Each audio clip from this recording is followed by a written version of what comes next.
Hello my dear students, did you know plants lose water to stay cool and healthy? This process is called transpiration. In this lesson, we will quickly learn what transpiration is, why it's important, and how we can see it through simple experiments. Let's get started. This is the syllabus, includes topic transpiration, what is transpiration and how does it work and why it is important. Ganong spotometer, how to use Ganong spotometer to measure water intake by a plant, its limitation, what problems can occur while using it, factors affecting transpiration, what conditions or factors can increase or decrease the rate at which plants lose water vapor. Guttation and bleeding. Guttation means when plants lose excess water as droplets, usually from leaf tips. Bleeding when sap flows out if a plant is cut or injured.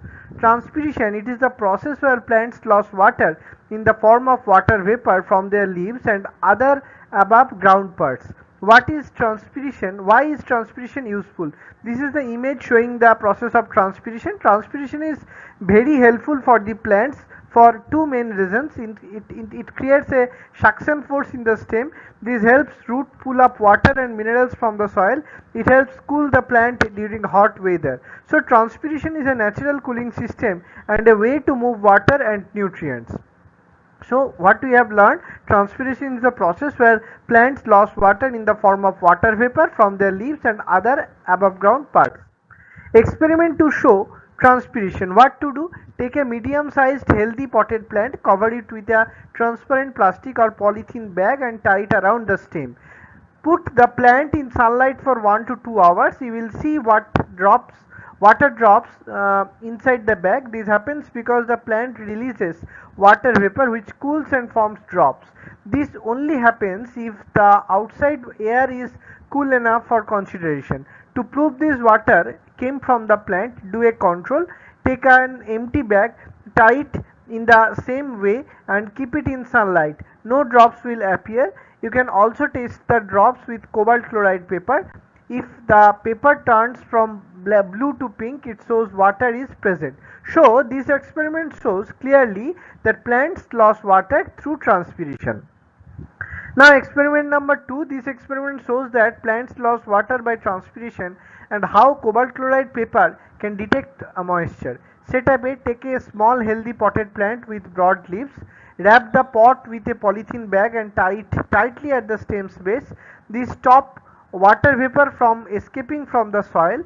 It covered the whole plant with a bell jar or glass dome. Result, after some time water drops appear on the inner walls of the bell jar showing that the plant is releasing water vapor. Setup B, take another similar plant and cover it the same way with a bell jar. Inside the jar pin a piece of cobalt chloride paper next to the plant. Cobalt chloride paper then turns from blue to pink if there is moisture. Result, after some time water drops appear on the jar's walls. The cobalt chloride paper changes from blue to pink, proving water vapor is present. Setup C, that is a control setup. Take a third bell jar with no plant inside but put a cobalt chloride paper inside. Cover it in the same way. Result, no water drops appear inside the jar. The cobalt chloride paper stays blue, proving there is no water vapor in the air by itself. Conclusion from bell jar A, it shows the condensation of water vapor. Bell jar B shows condensation plus cobalt chloride paper turns pink. Bell jar C, there is no change, it confirms the water came from the plant. So the plant loses water vapor from its leaves. This is transpiration. Note, cobalt chloride paper is an indicator for moisture. When it is blue it is dry, when it is pink it is exposed to moisture. How to measure transpiration? This is a weighing method process. A potted plant is wet before and after some time. The soil and pot are covered to stop water loss from the soil. Any loss in way shows how much water the plant lost through transpiration. Improved method, use a glass bottle with water connected to a side tube, that is graduated tube. As the plant loses water, more water gets sucked up. This shows the water loss clearly. Another way to measure transpiration is by using a test tube. Fill a test tube with water, insert a leafy shoot, no roots into the water, Pour a thin layer of oil on the water surface to stop water from evaporating directly.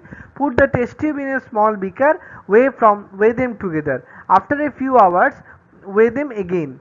Any weight loss means the shoot has lost water by transpiration. Since the shoot has no roots, the loss will be less than a full plant. Potometer method. A potometer is a special device that measures the rate of water intake by a plant twig. Note, the water taken in almost equal to the water lost by transpiration. There are different types of potometers: Farmer's potometer, Gannon's potometer, Darwin's potometer, Garrier's potometer. Darwin's potometer actually help show the suction force made by transpiration. This is the image of potometer, and Garrier's potometer shows unequal transpiration from both leaf surfaces. Now we will study according to our syllabus, that is Gannon's potometer, and then we learn how it works.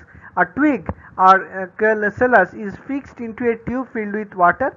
An air bubble is introduced into a horizontal capillary tube. The tube dips into a colored water in a beaker.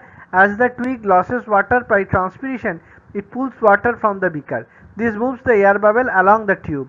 By watching how far the bubble moves in a certain time, you know how much water the twig used. The movement of the bubble, water intake or water lost by transpiration, that is almost equal. To reset, you can lift the capillary tube so air enters, or push water in the form of reservoir by opening the stopcock. Important notes: potometers can measure water intake, not direct water loss. Some water is used by the plant for photosynthesis and other process, so it's not all lost as vapor. Precautions while using a potometer: it must be airtight, no leaks. The twig should be cut slantwise and under water to avoid air bubbles blocking the xylem. Avoid bubbles inside the twig. Now they stop water flow. Now what the limitations of the potometer? It's tricky to introduce the water bubble correctly. The twig may not stay alive for long. Changes in temperature or outside air can change the bubble speed. Kind of transpiration: plants lose water or transpiration from three regions. Stomatal transpiration, from the leaves through stomata, which are the tiny pores. Main type: most water loss happens here. Cuticular transpiration, directly from the surface of leaves or stems through the cuticle or waxy layer. Lenticular transpiration, through tiny openings called lenticels and old stems, very small amount compared to stomatal transpiration. Mechanism of stomatal transpiration: stomata are tiny pores on the leaf epidermis. Each stoma or stomata is surrounded by two bean-shaped guard cells. During daytime, stomata open to take in carbon dioxide for photosynthesis. This also lets water vapor escape. This is the image showing portion of leaf epidermis showing one single stomata. How it works: root absorb water from the soil. The image showing the water travels up stem to leaves through the veins. Inside the leaves, spongy mesophyll cells have moist surfaces.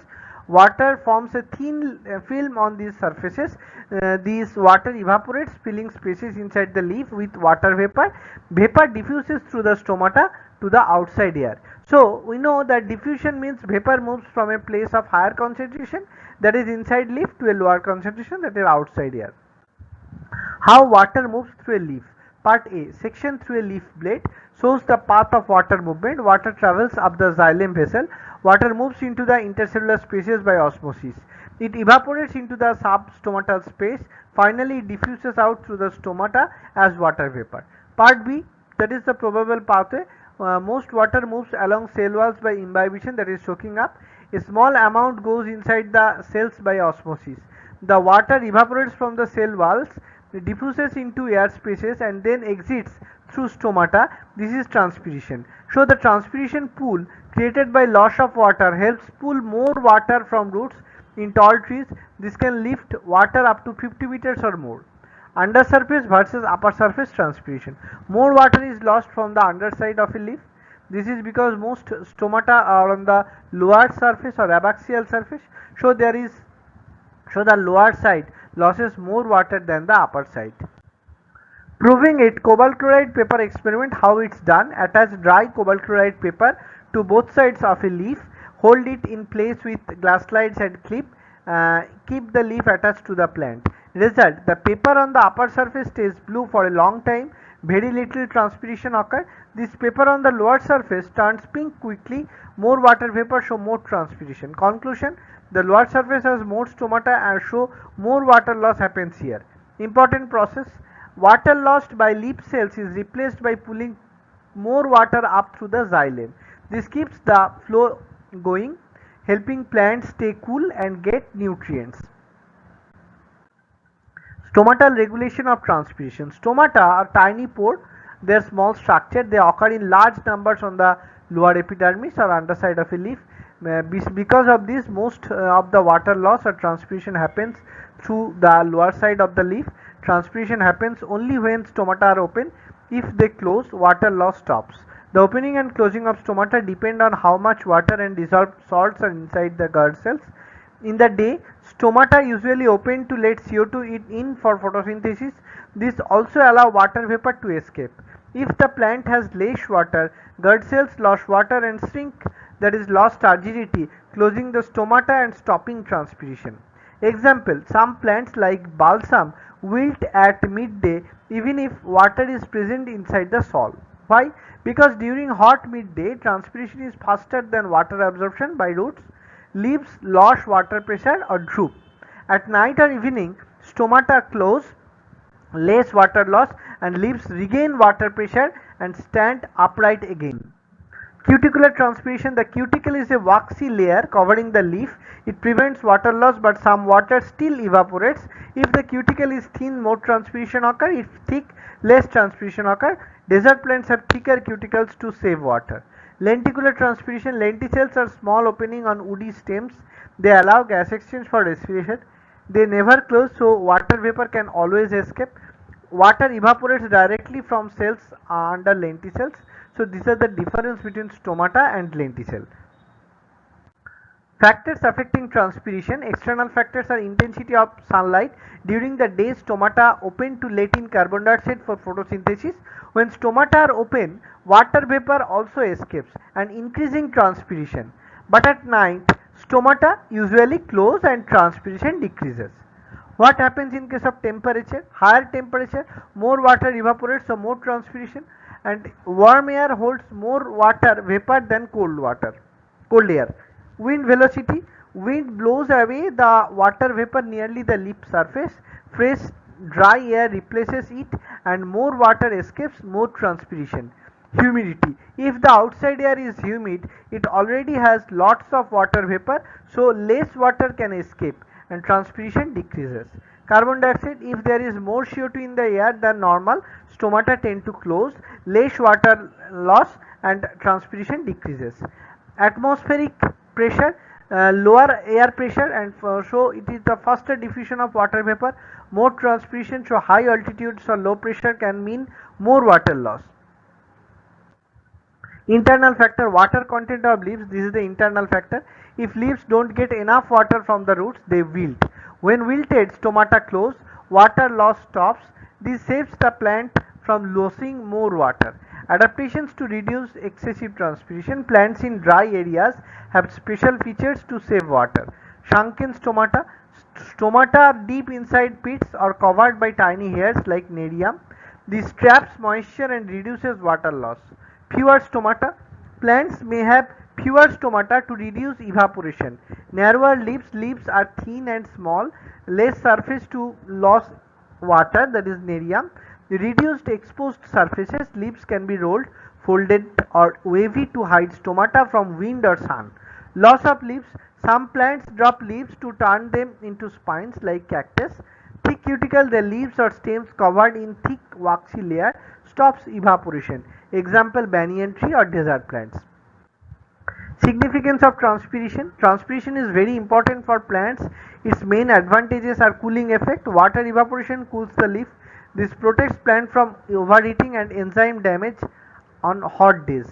Suction force or ascent of sap. Evaporation from leaves creates pool. This draws water up from roots through the stem, helps transport water and mineral upwards. Distribution of water and minerals. Leaves at branch tips lose water. This pools draws more water up. Water carries dissolved minerals to all parts of the plant. Faster transpiration. Transpiration, faster absorption of water and minerals from the soil. Is transpiration can an excretory process? No. Excretion removes wastewater from soils. Transpiration is not waste removal. It is helpful process that cools the plant, creates the suction force and distributes water and minerals.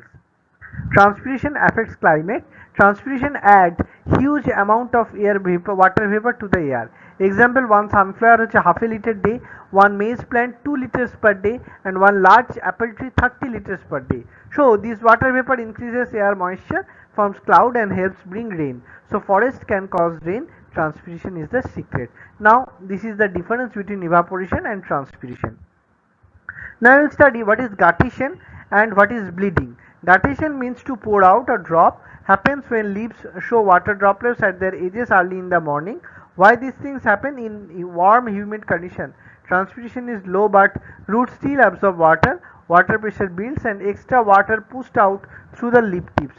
Special pores called hydatodes help release this water, common in banana, nostrium, strawberry, etc. Bleeding happens only when a plant is injured or cut. Water and sap ooze out from the cut region. This is called exudation. It happens due to root pressure pushing water up. This is the difference between guttation and bleeding. This is the difference between transpiration and guttation. Now this is the full plant water movement. The figure shows that water enters through roots here by imbibition and osmosis, moves through the root cortex, travels up xylem by cohesion, root pressure and capillary action, reaches leaf veins. Some water evaporates through cuticle, most water transfers through stomata. Some excess water exits as guttation from leaf tips. Some water also escapes via lenticels on the stem. The flow chart shows path of water in plant. Water enters root hair, then passes through epidermal cells, moves up xylem vessels of root, stem and branch and leaves. Then inside leaves water evaporates or transpiration. Vapor escapes through stomata, diffuses through palisade and spongy parenchyma, and it is continuous in xylem of leaves. This is the resume of the chapter.